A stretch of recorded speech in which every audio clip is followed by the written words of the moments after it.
bago ang lahat, iniimbitahan ko ang lahat na manood ng Star Magic the 2011 US Turo sa akin yun. Kaya naman guys, magpunta na sa April 15 sa Los Angeles Shrine Auditorium sa San Jose, California Event Center, April 16 at sa Lincoln Center sa New York sa April 23. Nasabi mo ng perfect yun na. Alright guys, see you there.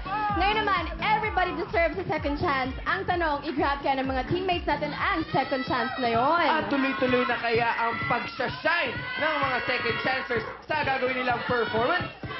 Ito na ang time nila para magpasigla. Please welcome Trisha, Carl, Brett, and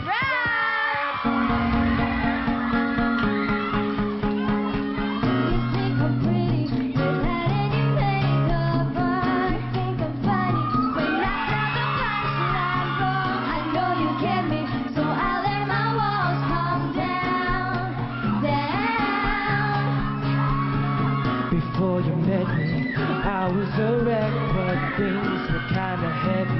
You brought me to life now every February. You'll be my Valentine, Valentine. Let's go on, away tonight, no regrets, just us. We can dance until we die. Till we die.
Palakpakan naman natin sina Sue, Trisha, Kyle, Brett, and Rad!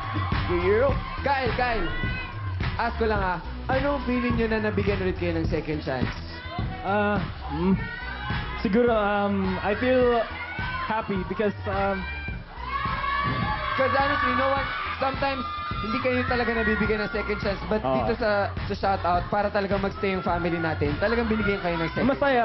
masaya ako. Because I know that they want me to improve. And, I just feel blessed. And that's the good thing, to improve yourself. Yes, and we can all see naman you're improving. So, with me now is Rap. Rap, ano naman ang important lesson na natutunan mo from Coach Lindy? Super important po yung syempre una makinig sa lahat ng sinasabi ni Teacher Lindy. Ayan. Para sa akin, happy ako. Hindi lang ako sa sarili ko. Syempre, mas happy ako for Trisha and Brett kasi nabigyan sila ng chance para kumanta dito sa shoutout na dati sumasayaw lang sila. Yes, I think deserving magkaroon ng chance. Alright guys, good luck teammates. Up next, ang best student from their group. Malalaman na. So, pagbabalik yan shoutout, level up!